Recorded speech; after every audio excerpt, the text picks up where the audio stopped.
Hey guys, how's it going? I hope you're having a very good day. For today's video, I'm here to do a book review, and that is on Where'd You Go, Bernadette by Maria Semple. I'm gonna throw it out there right now. I didn't enjoy this book as much as I would have liked to, as much as a lot of people have, and I don't know what happened. I just couldn't connect. I didn't hate it, I didn't love it, I just couldn't connect with it. I'm definitely gonna explain further, but first let me give you a quick synopsis on what this book is all about. So Where'd You Go, Bernadette is an epistolary novel. It's told through letters, emails, and faxes, and all this correspondence is detailing the events leading up to Bernadette's disappearance. So that is all I'll say about what the story is all about. Like I said, I just really couldn't connect, particularly the characters. My initial reaction to some of these characters were, who are these rich bitches? Who are they? Maybe that's what Maria Semple intended. But yes, let's talk about Bernadette Fox first, who is our main character. Bernadette Fox has a strong personality. She's quite opinionated. She's kind of a go-getter. She's resourceful and creative. We also find out that she does not like interacting with a lot of people, if any,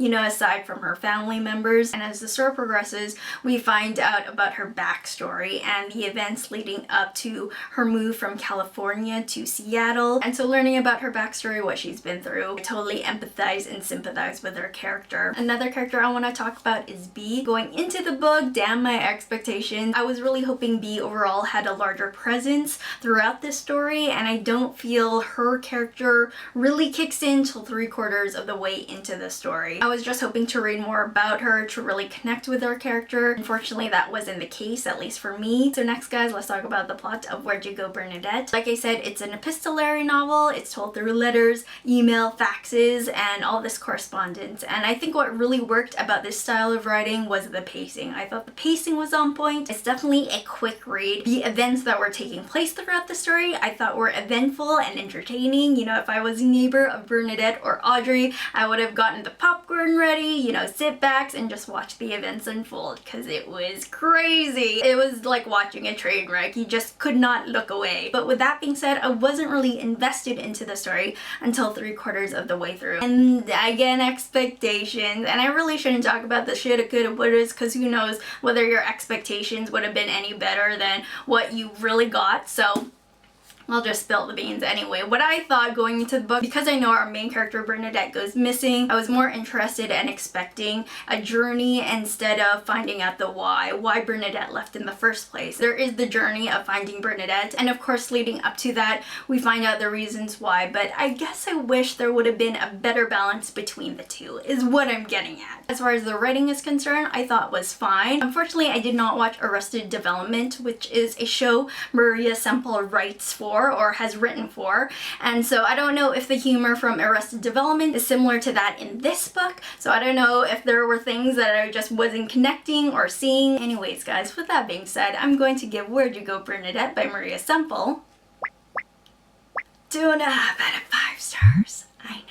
I know. The 2.5 rating is more. I don't think the story was quite for me. I just couldn't connect with the characters, and as a result, I wasn't truly invested in their story. So next, guys, I'm going to get into the spoilers, in particular the characters. Some of the actions I felt were uncharacteristic. That was another thing I kind of was unsure about. So yes, if you want to skip the spoilers, you could definitely do so by hitting on the annotation down here at the bottom. There you'll jump to the end of the video where I talk about 3 more books I have in mind. The theme is book to movie adaptation. There have been a couple new trailers that have been recently released that I'm really interested in checking out, and these 3 books have been on my to-be read list for quite some time. So I'm really excited for any one of these 3 books. So click on that annotation. So next, guys, let's get into the spoilers of Where'd You Go, Bernadette.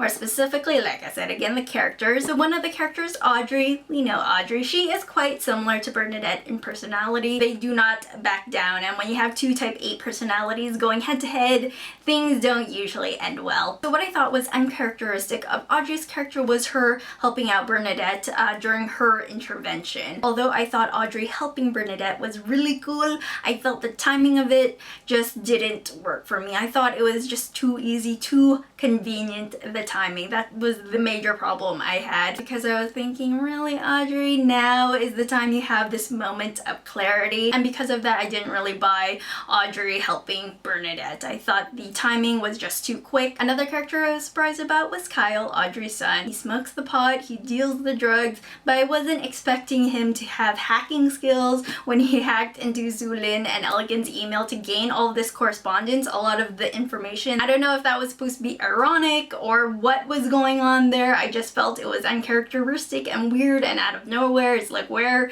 did this come from? Also, a funny part I really enjoyed was when Bee stormed into Sulin and Elegant's dinner. They were having a family dinner together with Sulin's family, and she accused Sulin of being Yoko Ono because Bee, of course, sees her family as the Beatles. She then later apologized to her dad that she accused Sulin of being Yoko Ono because she broke up the Beatles and not because she was Asian. So I thought that was hilarious. Those are all my spoilery thoughts on Where'd You Go, Bernadette. I've watched quite a few reviews on this book, and a lot of people mention pop culture references that I did not pick up. So please let me know in the comments below what the pop culture references were, because I need to know. And I don't like missing those things. Also, let me know if you enjoyed this book, what were your favorite parts of the story. So next I want to talk about the 3 potential books I have in mind for my next read. Like I said, the theme is book to movie adaptation. The first book is The Giver by Lois Lowry. This is a dystopian novel. The future, of course, there is no war, there is no pain or fear, and our main character is Jonas, and through events and circumstances he meets the Giver, and the Giver reveals a truth to him, whatever that may be. Why Jonas is chosen,